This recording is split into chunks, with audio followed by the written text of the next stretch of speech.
Hi, everybody. Dan Illman, Gino, Buccola, taking a look at the DRF race of the day for Saturday, August the 31st. It's a huge day of racing at Del Mar, the signature day of the entire summer meet. Here's the field for the Grade 1, $1 million Pacific Classic. We're going 1.25 miles, 9 entered. The 2 There Goes Harvard also cross-entered earlier in the day in a turf race. This race lacked a little bit of sauce until Adair Manor was confirmed by Bob Baffert, the best filly and mare dirt horse in Southern California, going to take on the boys. Yeah, that's the intriguing storyline. And just in the last couple of weeks, a few horses that would have been major contenders in here, a horse like Arabian Lion was recently retired. We saw Subsanador actually face Il Miracolo in a race out at Monmouth Park. So they would have been a couple heavy hitters in this race. They're not in here. And now the major storyline is Adair Manor. And we'll actually have a live on-site presence. I'll be heading down to Del Mar for the big race. So if you follow us on the DRF social medias, we'll try to get good footage of a lot of these horses in the paddock, in the post parade before the races, and then after the race with the winner's circle photos. There should be some speed in this year's edition of the Pacific Classic as we throw up our Timeform US pace projector. Full Serrano made a very pleasing North American debut, shrugging off pressure and going on to win at a mile, stretching out to 1.25 miles. He should show some speed. If Adair Manor breaks well, she's going to be close. Yeah, and she's never really been that far off. In fact, her most recent race was probably the farthest off we've ever seen, where she had to get shuffled back a little bit and pass horses. So, I mean, when you start to go horse by horse through this field, there's not many that you really project that want to be coming that far out of it, Dan, especially because these horses are going to be going a little bit longer than most of them are used to going at the 1.25 miles.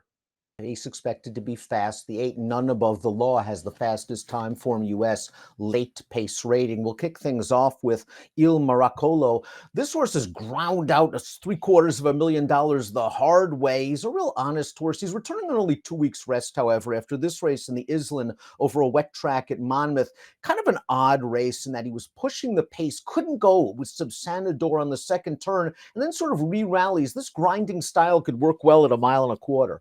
Yeah, and while he's not proven at 1.25 miles, I think he only has one race at 1.5 miles. You pointed it out. When you just watch this horse, and if you get to know him after watching him over the last few years, he's a real trier. He's a fighter. He doesn't like to get passed. When he does, he'll keep coming at you. So I feel like in this race where you have a lot of questions about some of these horses, he's a horse you can feel pretty solid about the effort you're going to get. So in a lot of exotics, I'd have a tough time leaving him completely out. He's just a really fun horse to root for. Big money Mike Smith takes the mount for the first time on the 1, Il Miracolo. The 2 is There Goes Harvard. If he runs here, and I won't be surprised if he does after being privately purchased just recently, he's going to repeat the turf to dirt move that resulted in his biggest victory, the Grade 1 Hollywood Gold Cup in 2022. We know he has a race in him good enough to win this. Yeah, that's the question with him, right? Can he get back to that? Because he's one of, I think, the only horse in here that has a win going 1.25 miles on the dirt. And it was against Grade 1 company, too. So we know he has a ceiling that he can get to that a lot of horses in this field don't have. Is that race still in there now? Because he's had some trouble. He hasn't quite been himself. He's had some excuses. This race is actually a really good spot for him, and you should probably get very nice value on him if you want to take a swing here. And far from embarrassed the last time he ran on dirt. It was over a year ago in the Big Cap, a fast-paced race that produced 3 next out winners, and he mid-moved in there. He's going to be a nice price for Michael McCarthy. The 3 is Dr. Venkman, and the question for Dr. Venkman is, how far does he want to go? That was the question leading up to his most recent start, the San Diego Handicap, his first race around 2 turns. He handled it very well, although I thought he had some things go his own way. The pace wasn't necessarily fast, and he caught Arabian Night all for the layoff, a horse that obviously wasn't at the form he was as a 3-year-old. Yeah, this was right before he retired, who would have been one of the major contenders, maybe in the Pacific Classic. He was kind of pushing the pace and then backed up. This horse has a ton of talent, but you hit the nail right on the head. We just don't know how far he wants to go. It's really tough to knock anything that he's done in his career. He just has to prove it, but he'll have every opportunity in here. As we said, there's nobody in this field now that scares the heck out of you. So if you're looking for a spot to try to stretch out for the first time and sit really close to the pace, third start off the bench, I think he's one of the major contenders in here. By Breeders' Cup Classic winner Go Sapper out of a dam, who's a half sister to a graded stakes winner going 9 furlongs. Dr. Venkman's very lightly raced. It's possible we've yet to see his best. The 4 is Reincarnate, like a Dare Manor, trained by Bob Baffert. Ran well in the Hollywood Gold Cup 2 starts back. He was bumped very hard leaving the gate that day, went up to push the pace and ended up second. The Cougar, the second handicap, was a little bit disappointing. He was odds on and looked like he couldn't lose on paper, and he just ran to a horse that freaked at the 1.5 miles. Yeah, he was a horse who's was good early on in his 3-year-old season, and he's been solid, but he hasn't really taken the steps forward as an older horse now through a lot of his starts this year. And I'm just trying to figure out what would be the best tactic for him in here. I don't think he wants to be that far out of it. I'm not expecting him and a Dare Manor to be going at each other, but once you start going through this field and you project each of these horses to be within a couple lengths, it just feels like it could be very crowded up there, Dan. And he's one of those horses who I don't think wants to be all that far out of it. The number 5 is Katona, and like Dr. Venkman, who bested him in the San Diego Handicap, he'll be stretching out past 1.16 miles for the first time in his career. Connections had to love what they saw in the San Diego. It was his first race in over a year, and he was punching on late. Nice prep for this. How far does he want to go? Yeah, that again, that's the question we're going to ask with a lot of these horses. And he was in that race where I think I said Arabian Lion, and you corrected with the Arabian Night, just didn't really show. So we don't know how much to really gauge that field because when one of the big horses doesn't really fire, of course, it makes the race a little bit different and the complexion quite different. But he's a really cool try super horse to use in here because you just feel solid about the effort you're going to get from him each and every time. Can he extend it to the 1.25 miles? Here's an X Factor trained by John Sadler, the 6 Full Serrano. Let's watch his North American debut. He dueled with a 4-to-1 shot that faded very badly to finish 6th. That horse is tired. Not Full Serrano in his first start in North America. He keeps right on going. Those are legitimate fractions for a mile. 21-2, 44-4. I know it's not the strongest field in the world he beat in a first level allowance, but he was able to get 1.25 miles in his native Argentina, albeit on turf.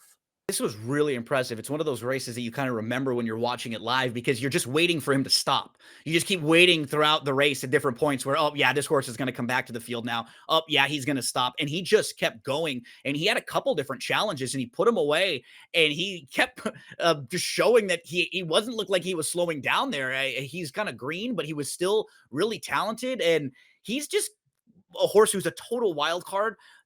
For me, from gambling on him, buyer perspective, though, he just needs to improve a lot to get the better of this group. I understand why they take a shot here. Like we said, there's nobody that's really scaring the heck out of you, but he still does need to improve to get the better of this group. Maybe he'll just try to run away and hide from them early, and he'll have a lot of these horses who we think are going to be forwardly placed trying to be in that chase mode where you're right behind him in that next flight. Maybe he can outrun them.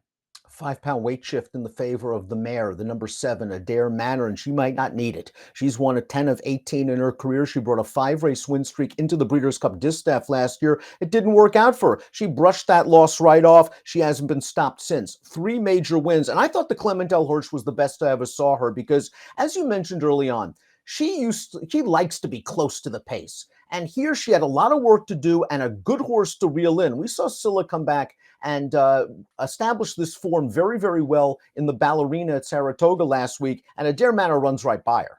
Yeah, that was what I like to see with her in the last, year, 6 months or so. She really does seem like she's improving and getting better because earlier on in her career, I didn't know how good she was. She was beating up on small fields a lot in Southern California. A lot of times she was getting perfect trips, either right on the lead or sitting just off. So you never really knew. Now we've seen her get better, face a little bit better horses. When you go through the last 3 times that she's been defeated, her losses came to Sweet Azteca, Idiomatic, and Society. Those horses right now, if the Breeders' Cup were to be run, they'd probably be the top 2 or 3 choices in their Breeders' Cup races in their division. So she's actually faced some really good company, but she'll have to worry about possible pace scenario where maybe she's not on the lead, maybe she doesn't get that favorable trip, and then she has to worry about the 1.25 miles. We've only seen her proven at 1.125 miles a couple times. So some questions to ask, Dan, and some questions to answer for a horse who's going to be a short price in here. The number 8 is None Above the Law. This one is the fastest time form U.S. late pace rating,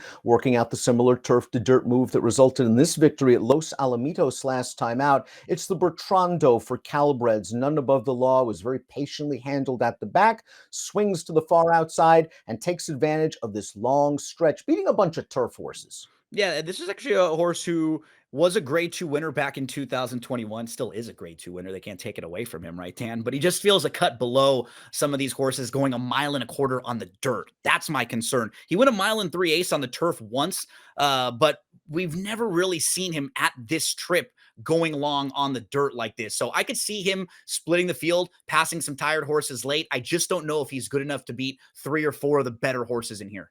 Completing the field is Mixto, multiple graded stakes play, still seeking his second lifetime win, but coming off a useful performance against a red-hot horse in Northern California. Let's watch this race up at Pleasanton, going a mile and 70 yards. Showed speed, dropped back, re-rallied to finish second. Again, when you see that sort of running style, I personally think it's okay for these longer distances. They've tried him before at a mile and a quarter. He wasn't embarrassed in that Hollywood Gold Cup, but there are class concerns. Yeah, I agree though. When you watch some of his races and some of the races that he's galloped out, and even just some of his trips, I'm willing to give him another shot at a mile and a quarter underneath. I don't know if he has quite the class of some of the others, but he does seem like one of those grinding horses, kind of like we were talking about with Illman, where you just feel like the longer they go, he's going to keep coming, and some of these horses will stop. So yeah, I don't mind him at all for bottom of exotics.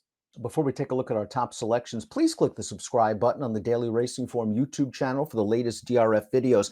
Top pick time for the Saturday race of the day. Adair Manor is rock solid. She's going to be right there. I want to use her in multiple race wagers. We'll look for some better prices. You're going to get one with There Goes Harvard, a grade 1 winner already at 10 furlongs. Yeah, that's the key here. So a horse who we know can get the trip, and I think there are versions of this race where a lot of these horses that are want to be forwardly placed, they all go. They're all jockeying for position, and There Goes Harvard is one of these horses that sits back, is able to put 2 starts together now, and really 3 starts off that long layoff. So I think the last couple of races could shake off some rust. Had a little bit of traffic trouble in the Eddie Reed, so we'll go take a big swing in the Pacific Classic. I'm going to key my play on the win end around the 1 and the 7. The 3 to me, Dr. Venkman's more of an underneath kind of horse, stretching out to a mile and a quarter for the first time. I'm hoping Buccola can work out a good trip, just saving ground in behind the pace, which could get hot, and then utilize the grinding style we saw last time out to maybe wear these horses down in the stretch. He's an admirably honest horse, and he's not facing the toughest Pacific Classic field in the world. But it could be a good betting race, and Gino's going 2-3-7-1. I'll go 1-3-7-5, and we'll see if Adair Manor has what it takes to beat the boys on Saturday.